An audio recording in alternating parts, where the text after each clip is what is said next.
All right, ladies and gentlemen, this is the meeting of the Education Subcommittee of Ways and Means on the 14th day. By the way, it's approximately Pi Day today. Okay, not Pi Day, just for the record, in case you're thinking about that sort of thing. We will be taking up just two bills. We're working hard to get bills in shape, and the third bill on the list, I can't even tell you what it is off the top of my head.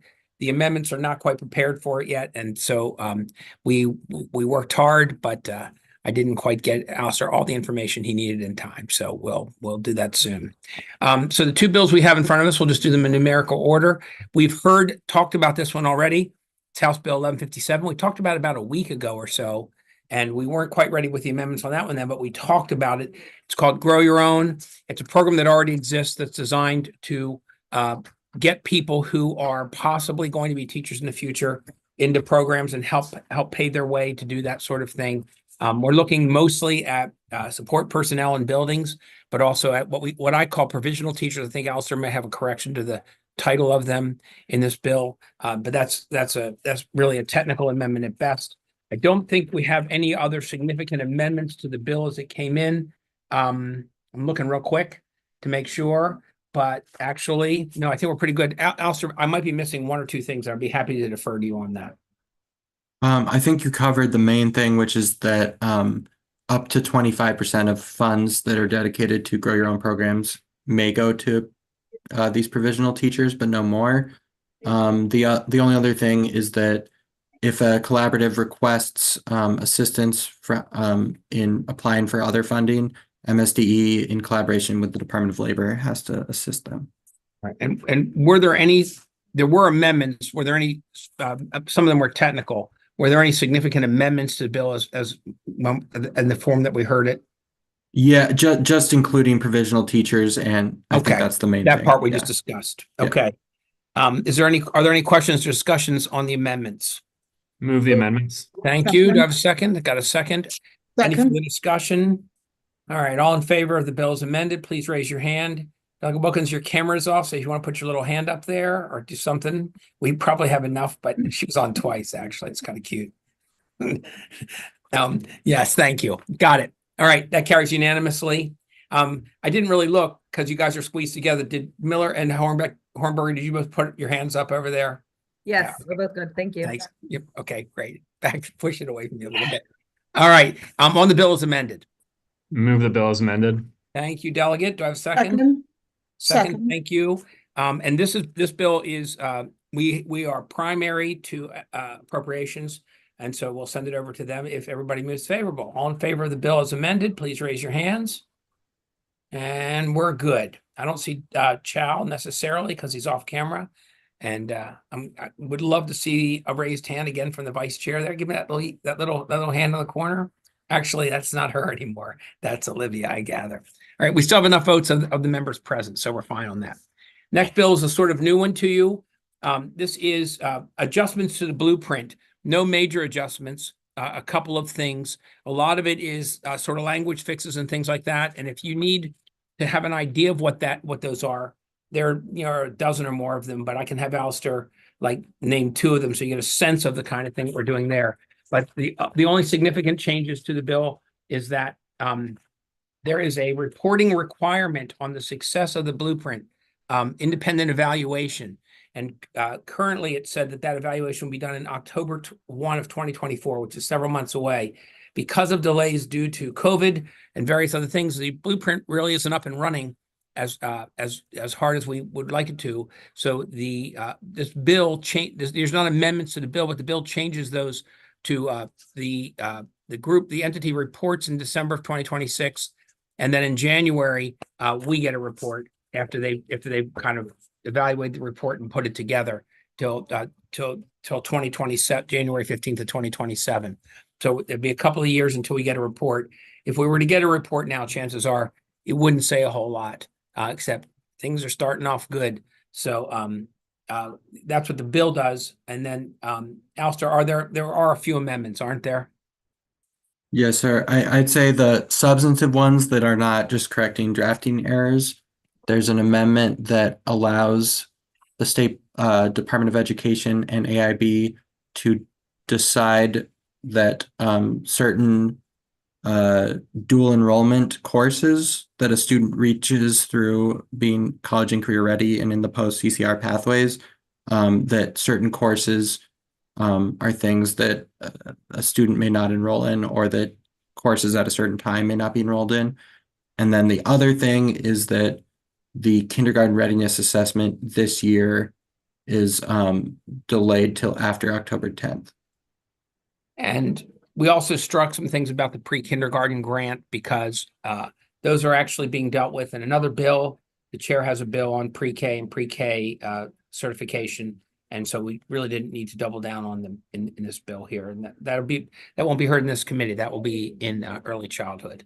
Delegate Vogel, I see a hand up. Thank you, Mr. Chair. I have a couple questions. On the loan assistance repayment program, Alistair, can you just explain what this change is through this bill? Yeah, so that part is actually struck as well.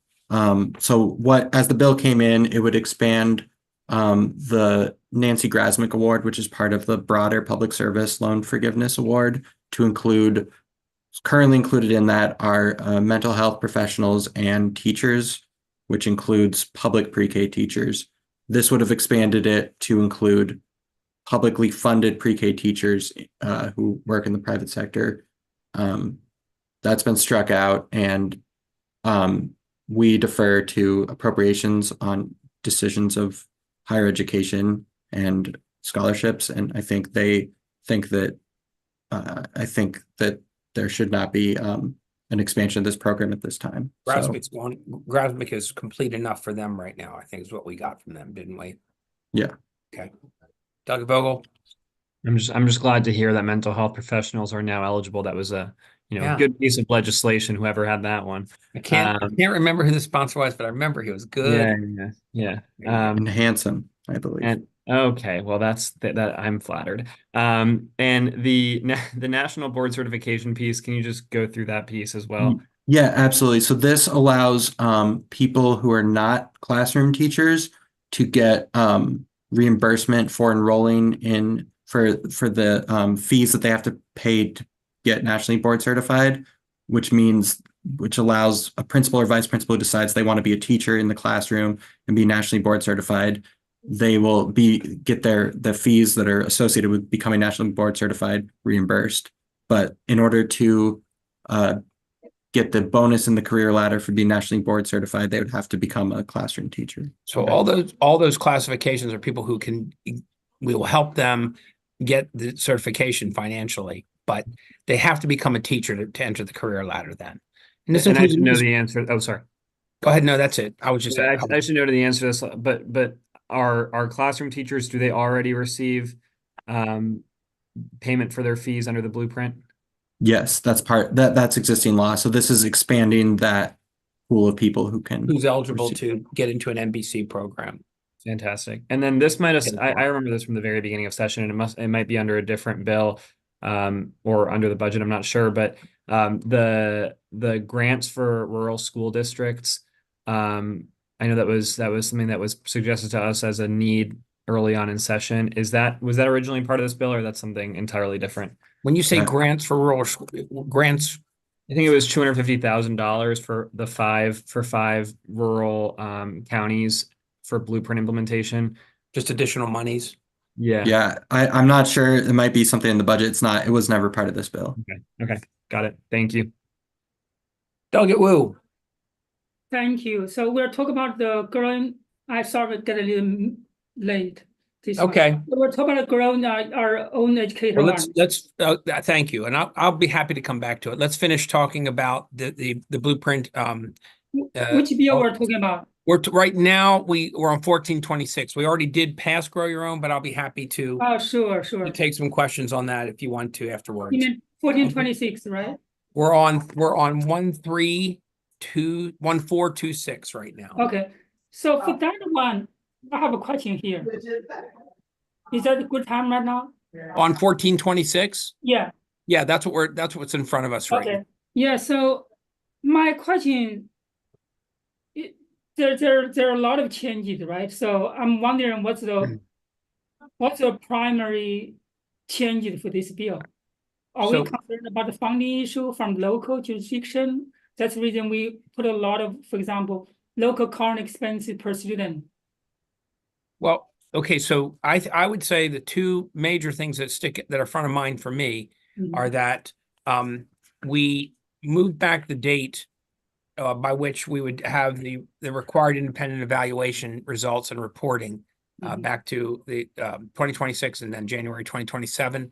And then the other one was what we just talked about, which was identifying other education professionals who would be eligible for payment for their MBC training. And then they could enter the career ladder as teachers, not from their position. I So see. the additional So $7,000 and $10,000 wouldn't be automatic when they got NBC if they qualified, if they're in the right kind of school and that sort of thing. If they, from their position, said, "Yeah, I'm going to become a teacher now," then they'd have NBC and they'd be eligible for those two add-ons to their salaries. So I think one question for me about the local current expense per student. So because each county is different, so Right. the So student spending per general education and per a special education is quite different, significant difference. right. I wonder, is there any way actually we can differentiate that a little bit, that local current expense per student by general education and by special education? Well, okay, so some special education money follows students, but I want to say we're on this bill, and where this bill comes from is the AIB suggests it to us as things they feel need alterations, and so they did not choose to address that in this bill. Okay. And so if these are things that concern you, these are things for future legislation. I don't believe that there'll be this, like I said, these are really what we call adjustments for the most part, this bill in this case. So that's an interesting point. I don't think it has a place in this bill, especially at this late date. Okay, because we talk about per student spending. That's the reason I want to raise that issue, right? So I think if AIB take a look at that, make a recommendation next year, come back to us, that would be really helpful. So the percentage of special education varies a lot, county by county. Right. And special education costs 3 times more than general education. And we should have some way really to just say, how can we balance that funding needs? The state probably need to put more funding to counties where they have a higher percentage of special education kids. Yeah. Well, there is, the add-on for special ed follows the student, but I understand what you're saying. And I'll just say generally, the folks on the AIB, in particular, the executive director, is pretty accessible. And so if you have things you want to ask, she's also very well versed on the blueprint.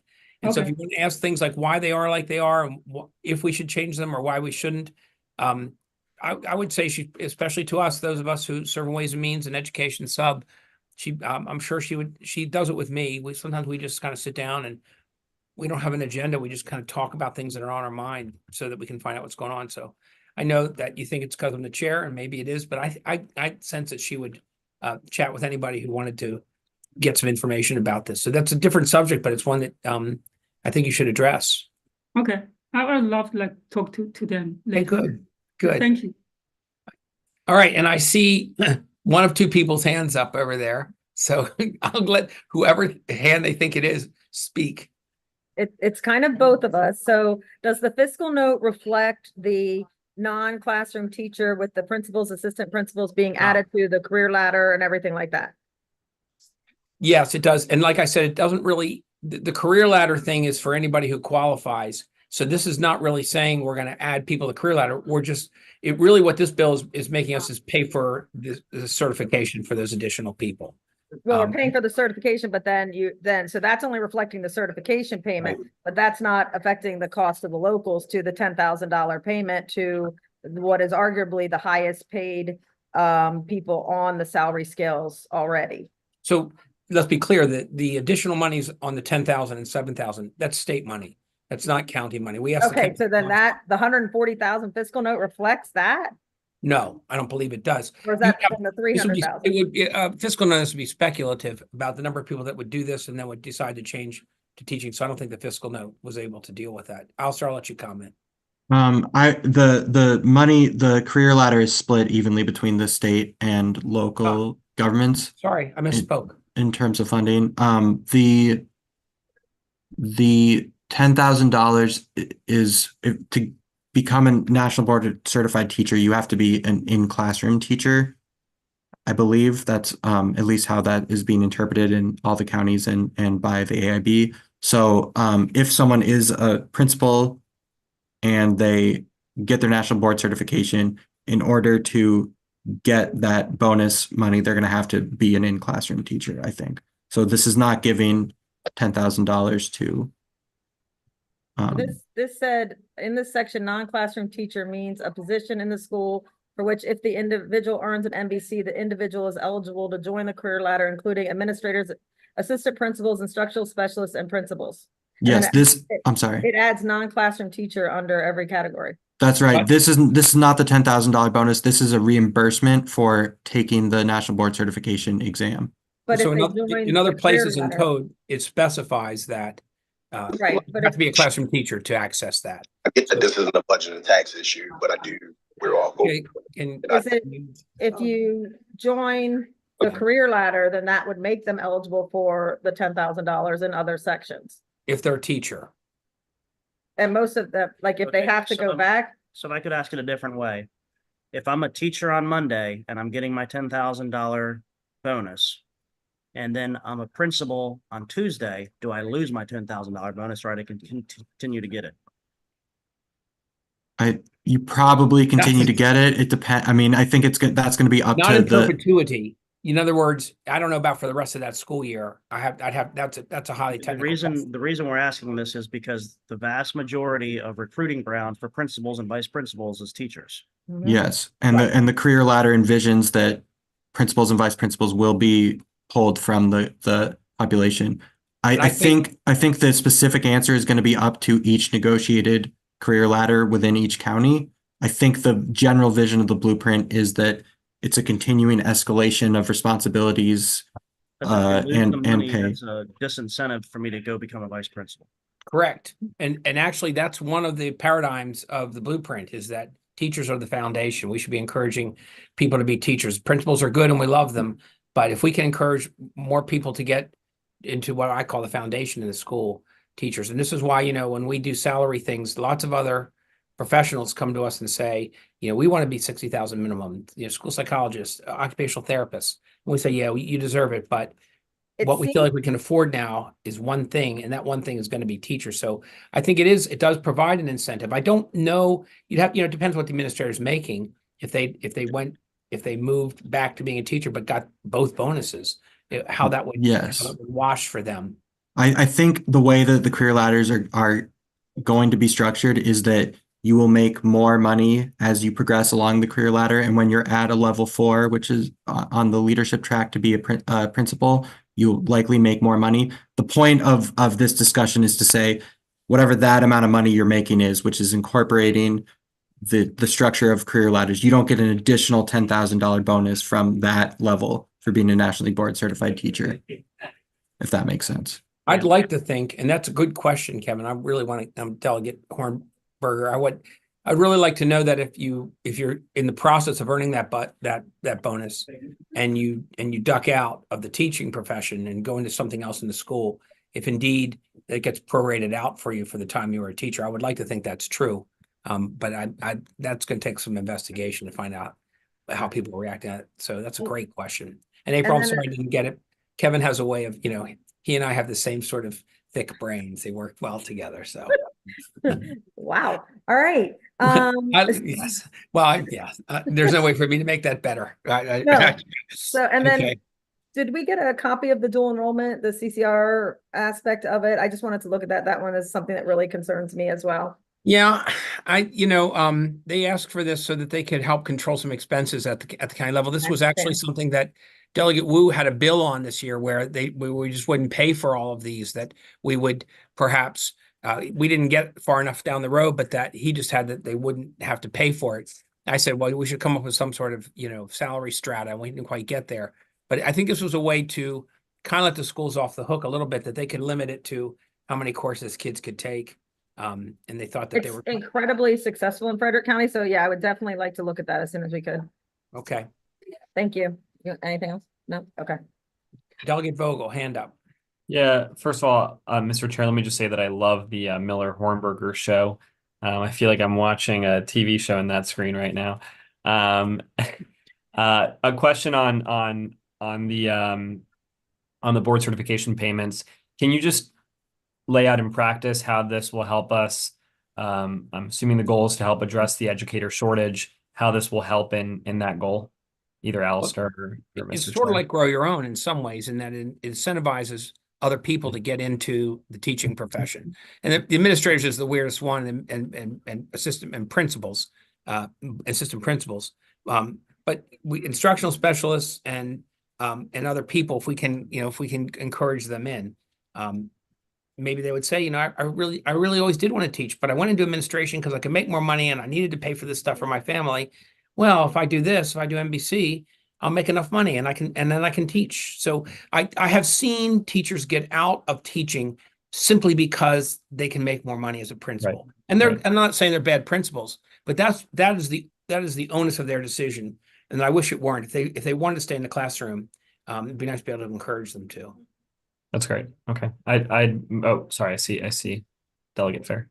Delegate Fair, thanks. Thank you, Mr. Chair. Just a quick question, Alistair.